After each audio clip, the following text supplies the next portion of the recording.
This episode of the Social Hotelier podcast and also live stream. A very warm welcome. Today I have a very interesting guest and a very interesting topic. We're going to talk about digital marketing and why bothering with digital marketing. My special guest is today is someone who is from my own country, from Finland, and it's Juho Pesonen, and he is the Head of Research for ETourism at the Center of Tourism Studies of University of Eastern Finland. So I'm very delighted to bring him on board for this show. And for all the viewers, this is also recorded as a podcast. You can find this at the Social Hotelier show at your favorite podcast channel, which you're listening to, whether it's iTunes or Spotify and many others. But let's get Juho here, and I would like to say hello to him. Hello, Juho, and welcome. Hello, thank you, and it's great to be here. Well, we've been planning this for some time, and being in digital marketing like you are, and I'm also keen on anything related to digital. We met on LinkedIn, in fact, and had this conversation already a few months ago, and I'm really grateful that you have the time from your schedule to join this episode. And in fact, we'll have this the first of 3 episodes we're going to do together. Yeah, I'm really looking forward for our episodes, and it's my pleasure indeed to be here. So thank you for the invite. Well, great. Now I have a questions for the viewers, and particularly I hope that we have some of the students from the University of Eastern Finland viewing this that maybe just want to ask a question. Does anyone recall a ad or marketing campaign that stuck with you? If you have, write down in the comment, and if you haven't, just say no. So we'd like to know with Juho what is what's something that comes to your mind when it comes to marketing campaigns or advertisings that you see on particularly relating to travel destinations or hotels or resorts or whatnot. So that would be very interesting to know what people think. And maybe we'll just get started. And could you briefly just give a little bit about your background, because I found you on Academia, and I found that you have been publishing a lot of papers, and which I need to start to dig into more seriously, but I know where to find you there. But just give you a brief of what your background and what you've been working on. Sure, yeah. So basically I've been in the tourism academia for more than a decade. Now I actually started as a research assistant in 2007 in a well-being tourism project, and continued my studies in marketing, and graduated and finished my PhD in 2013 about tourism marketing and how digital technologies are affecting it. And ever since then, I've been doing a lot of research around the topic of business success in tourism. And but lately, I've let's say moved into a bigger context besides marketing, and trying to figure out the whole tourism ecosystem and how it works, and especially now with COVID-19 changing the whole landscape, that's also affecting me quite a lot, and changing how I perceive the industry and how I perceive the future of the industry, as well as many other academics and thinkers and businesses alike. Yeah, I mean, this is a constant topic that I'm involved with also in discussing on this channel. Also, we have regular guests coming in, and we talked last night. I had an interview with some of the key leaders from the United States, and about their outlook, and also about these what we call the meeting incentive business, which is huge business for some key convention cities in the United States, like New Orleans or Nashville and Las Vegas. And everybody agree that you cannot use your 2020 wiped out the history of how you can forecast and how you really have to rethink the playbook, or how you're going to market your hotels and how and the customer expectations. So I mean, maybe we can start, because our episode is about the why. And perhaps we can talk about a little bit, but why in the world bother with digital marketing?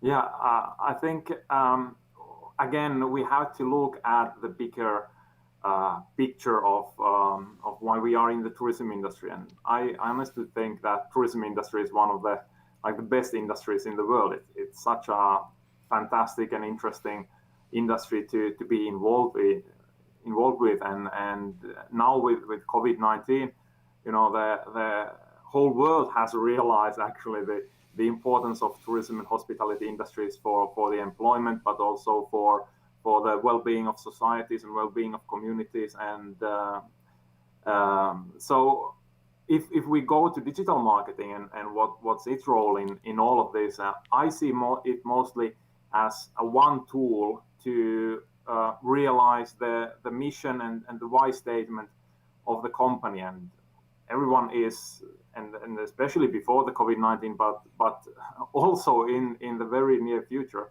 I would say that the focus on digital marketing will be bigger than ever before, because people have changed their consumer behavior during this pandemic in a way that we are utilizing all these technologies and devices and e-commerce in a completely different way and in a completely different level than ever before. So we've seen a rapid uptake and adoption of new technologies, and when we are thinking about the world after and during the recovery process of COVID-19, digital marketing will for sure play a big part in it. But we also have to look at the bigger picture and not just think of digital marketing as a tool for doing business, but also thinking about our business and what's the role of our business in the world of tomorrow. Yeah, I mean, one of the think tanks I'm involved with is the hospitality of the future, and we talk about sustainability and wellness is a very big part of it. And also, we are into, when we're looking at investments, in fact, we are looking at the future of digital currency as a blockchain as a tool, and admittedly, I had to go. I had to look at some YouTube with the digital currency for dummies, and so I learned quite a bit in a few minutes about the history and also the blockchain and also about the mining. And I learned something, that there is seriously some, maybe US is perhaps one of the things leaders in this, that there are in fact certain resorts, particular resort, which is a case of where they have 20% of the investment has been done through digital currency, and the rest is with the traditional. But this also alone will change people's lives, where you have, what is trust is changed, because now you have a blockchain that will, you cannot change anything there. So that's just one aspect of all this changing that's happening. And what are the things that the tourism business that should start to think about? I mean, what from your point of view, what should they start to focus on now? Back to TripAdvisor and let them book my hotels, or online travel agency, or should I do some deep searching of what more is involved here? Yeah, that's a really good question, and that's a very typical approach that we start by thinking where we should do marketing, which channels we should use as sales channels. And it reflects the idea that tourism is all about marketing and sales. And of course, that's one way to do business. But what I'm now thinking about and hoping for the industry to come along with this is that tourism can be much more than a business. So tourism has a huge transformation potential. When we think of people going on holidays, people going on business trips, people traveling between countries, tourism is all about transformation. So it's not just who we are, but who we want to become. And this is also related to increasing the value of tourism. So when we are looking at the future of tourism, how COVID is impacting it, and what are the changes that we need to do in order to ensure that there is tourism in tomorrow. And if the societies collapse in the worst case, there's no tourism. So we need a healthy planet and healthy societies for tourism. And tourism can have a big impact on like bigger impact than its size. Like it's a huge industry, one of the biggest industries in the world already, but we can have even bigger impact because we have the potential of transforming people. We have the potential of affecting the world more than just through tourism. We have possibilities to educate people. We have possibilities to change their thinking, their consumption behavior, even like the societal structures and everything that our value structures all together. And that's what I'm hoping many businesses start to think about, that we are not anymore just in the service economy, that we are offering accommodation as a service, but more into the experience economy, and even beyond that, moving into the transformation economy and figuring out ways how we can, what kind of positive impact tourism can make and for whom, instead of just doing business. Of course, business also has big positive impacts, and just look at the communities and how many tourism destinations are suffering right now. So it's for sure that also the business impact is better. But we can also do much more as an industry. And also, I mean, you are really now alluding to like a customer centricity, and also about and the expectations. When you're looking at the millennial travelers and what are the expectations, it's not finding a bed to sleep on. I mean, there is much more. Could you just maybe expand on your thoughts at what are the expectations from a customer these days, and what are the businesses should be pay attention to?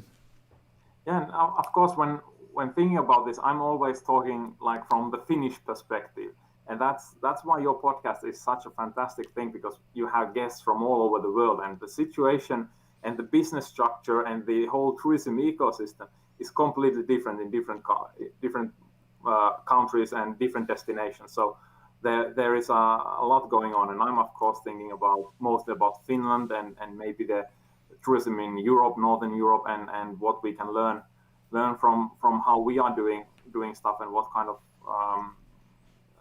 good things are happening in the Nordic countries. But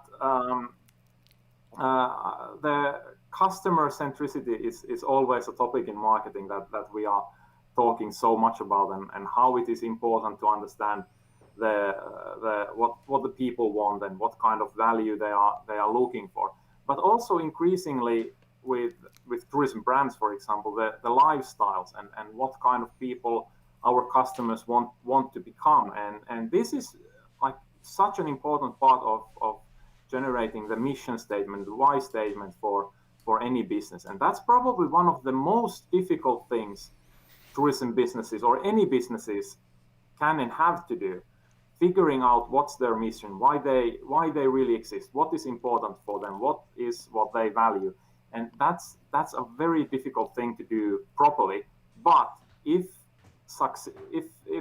it succeeds, basically on the sky is the limit. That has such a great positive impact for everything the company does. And when we are thinking about digital marketing, it benefits so much from defining this mission statement, defining this why statement, and defining the strategy that makes that mission become a reality, because it gives goals and directions for digital marketing. And without seeing the big picture, digital marketing is very number-based game and very sales-oriented game. And of course, that can be successful for many businesses, but we can do much more. Yeah. We have a viewer, Caroline Tapken. Hello, Caroline. Good to have you here on our show. Nice to see you here. Caroline is asking, when we talk, how do the expectations of the millennials vary to those of Gen Z, and how do we reach the upcoming generation of travelers? So there's the two-part questions.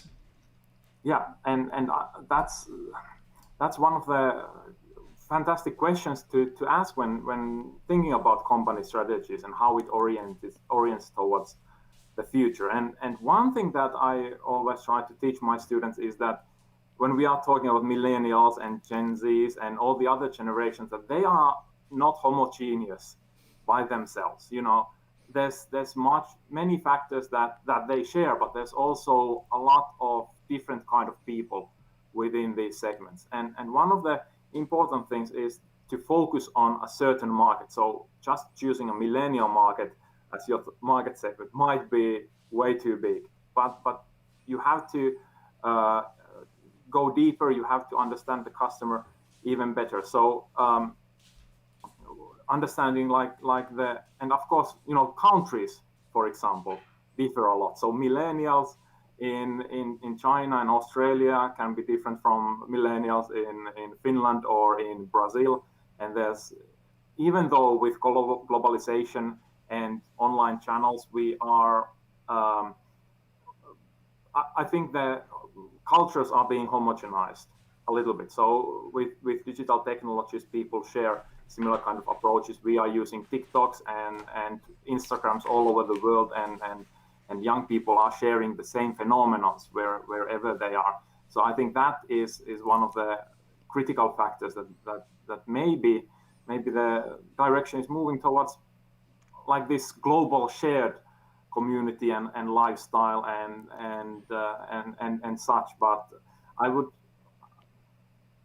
start to think more about, again, the transformation that the company might enable for their customers. And in this case, when we are doing this kind of lifestyle segments, we are not interested that much about generations, because we can have similar kind of lifestyles in different generations and people of different ages, origins. And that's one of the strengths, that you don't define your customer segments in a traditional way, but through what your company or brand represents and what kind of lifestyle it represents. Yeah. How about competition? What kind of role other businesses play in setting your goals once you have determined who you want to attract? Yeah, well, and this is one of the things that makes tourism really interesting as an industry for me, because we are often one of the key players in tourism and hospitality is, of course, the destination. So tourists typically travel to destinations.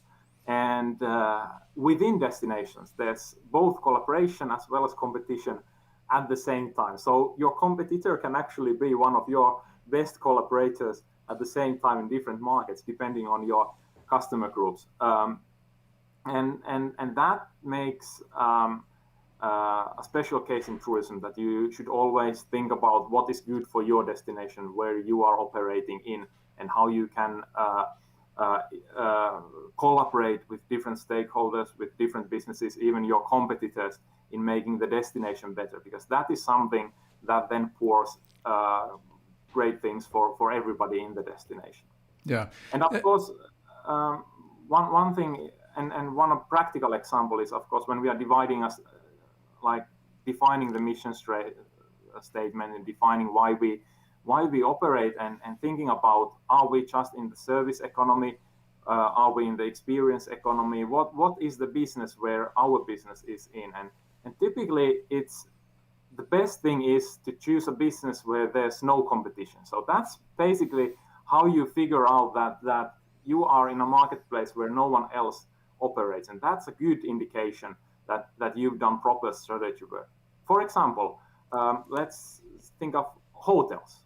Are they in the hotel accommodation business, which is basically a service business? Are they in the business of helping people to relax, which is can be an experience economy? Or are they in the business of energizing business travelers? And that can be in the transformational business model. So you are trying to focus on business travelers and how they have the energy to endure these long meetings and have energy in their lives to be better at their work and be better at with their family and so on. And that mission statement and in which business you operate completely changes your perspective on what you need to do and what kind of services, what kind of collaboration you do. So I think that's an important factor to consider. Yeah, I mean, mission statement, I think if you consider the pandemic COVID-19, people may have to take another look at their mission statement and make some changes, because what used to be their traditional customer base is not there for the foreseeable future. So they have to do something differently. Do you agree on that? Yes, on some parts, but I would say a great mission statement is one that you don't ever have to change. Yeah. Your strategy, how you reach that mission statement, how you make it reality, has to change. And your strategy is about who are your customers and how you approach them and what kind of business you do. But when you have a mission statement, clear mission statement ahead of you, it shouldn't be something that constantly fluctuates and changes from one thing to another, but it should be like this distant star that you are reaching towards. It might be something that you will never ever reach, but at least you are working towards that goal.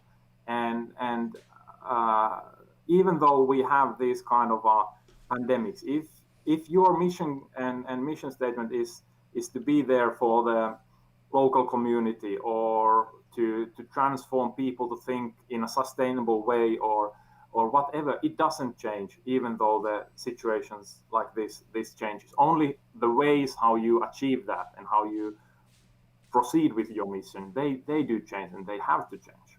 I think that's a very good point. I think there can be some confusion sometimes about what is the mission and what is the strategy, and so it's very well said. It's mission is that a North Star, I think, that you are aiming for, whether to create the best, world's best customer experience, or improve people's lives, or there are sort of very large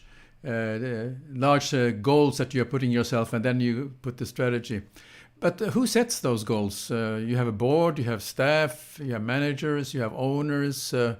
Yeah, and who decides them? Because this is one of the things that I've seen with businesses is that someone cannot just set the goal and that's it, and this is where and you just have to obey that and abide and work towards that goal. It doesn't work like that, but it depends quite heavily on the business. Of course, many hospitality businesses, small tourism businesses are really small. They might employ even one or two people who can pretty much define by themselves what they want. But typically, it's great to have all the stakeholders, like your customers, your business owners, your supply chain stakeholders, everybody involved in figuring out the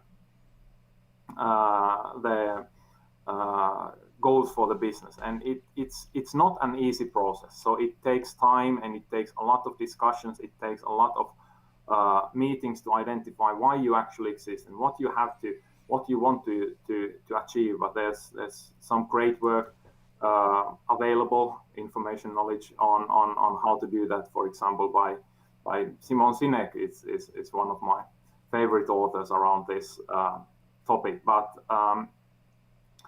for example, when we think of sustainability, it's one of the biggest trends in tourism at this moment, and it's being approached by different kind of perspectives, like economic sustainability, environmental sustainability, and socio-cultural sustainability. So what are the goals of the businesses, and who decides that? And that's a great framework under which to have this discussion and try to pinpoint which are the areas that we value the most, which are the areas that we think we should be contributing to, and how. Yeah. Now you mentioned Simon Sinek, the why. He writes frequently about this, and there was a book he wrote about it, which is I think it's a must read for everyone. I mean, I go back and read it again and again because it kind of opens your eyes, and with good examples of some great thinkers and companies who have done something you can remember about. Yeah. The goal set for the business, create the mission statement. What does the company exist? So that's the why question. Any great any examples of who we have seen that are particularly good in the tourism, who is have been thinking along those lines? Anything you can think of? Yeah, that's actually another really good question, and I've been like teaching how destinations. One thing that I'm really impressed is what Flanders as a destination is doing. So they've actually moved from the idea of sustainability, thinking that it's not enough for us to be responsible for our own actions and be sustainable in a way that we have zero impact, but we have to be more. And what they've focused more on is regenerative travel. That if the travel that we are promoting, the travel that Visit Flanders is all about, it's not just about having zero impact, but the travel that happens should create something good. It should restore the nature. It should restore the traditions. It should restore the heritage and culture, and have these regenerative tourism goals. So I think that's one of the destinations that come into my mind when thinking about great goals for business purposes. Excellent. So today we've been talking about why and the importance of evaluating your maybe relook at your mission statement. If it's if you stay true to your mission, but you adjust your strategy accordingly, and so those are some key takeaways. But also you mentioned about the collaboration with competitors, because they might be a good ally with you in promoting your destination. Very good. I think this is has been a very interesting discussion we have, and we had Caroline Tapken. I think Caroline you're in Dubai, I understand. So thank you very much for your feedback and input on this. And Caroline mentioned also that Dubai advertising is always captivating and inspiration and attractive. That's one of the things that she mentioned here in this for our broadcast.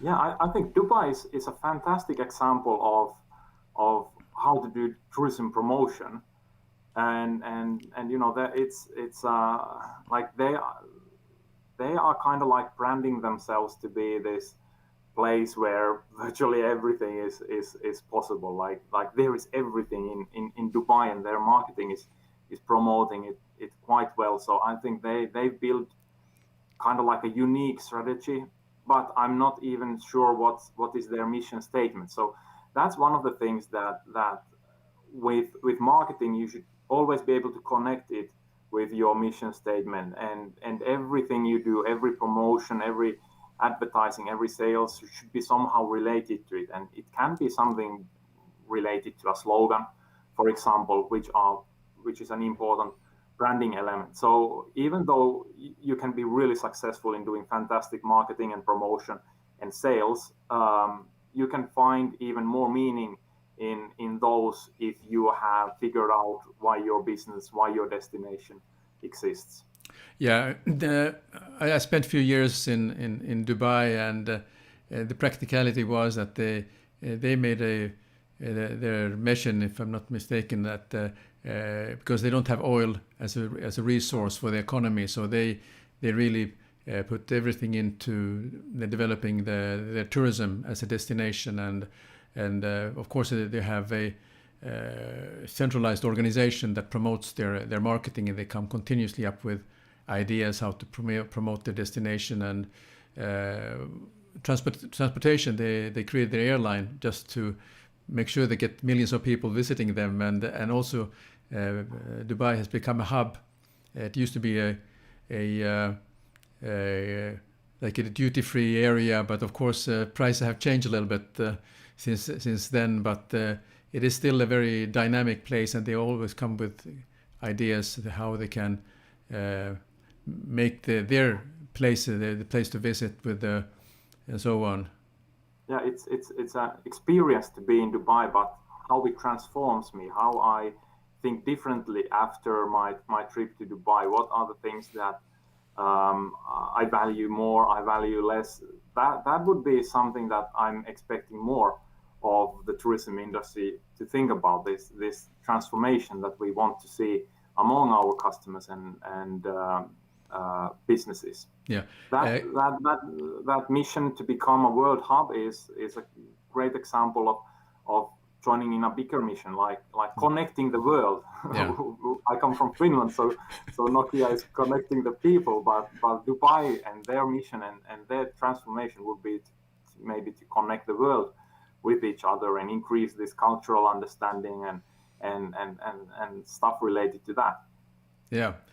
Well, this has been a great discussion, Juho. So I think I just want to thank you very much for this discussion today. And we will continue with the episode in 1 week from now, and we talk about the other W, what? So defining strategy to reach business goals. So thank you very much, Juho. And I also like to thank all the live viewers who have joined on our broadcast, and also replay viewers, and also thanking all the podcast listeners who are joining the Social Hotelier podcast. And we look forward to seeing you very soon again. Bye for now. Looking forward. Thank you.